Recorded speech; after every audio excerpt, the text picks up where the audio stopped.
Today we're going to show you how to replace a cam lock on a soap dispenser. Open your soap dispenser. In most cases there will be some sort of a clip or a circlip holding the cam lock in place. Use a flat screwdriver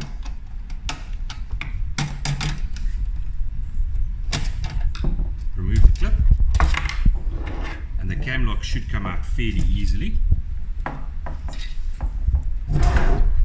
Dispose of the old clip and cam lock. Take your new cam lock and your new clip.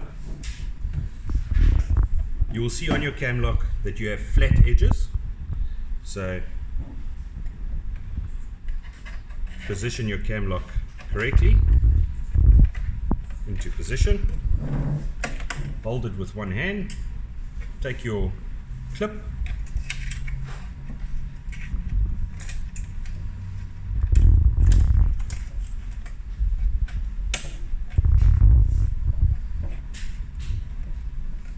make sure it's in position, just push it back, make sure it's secure, and your new cam lock is ready to operate.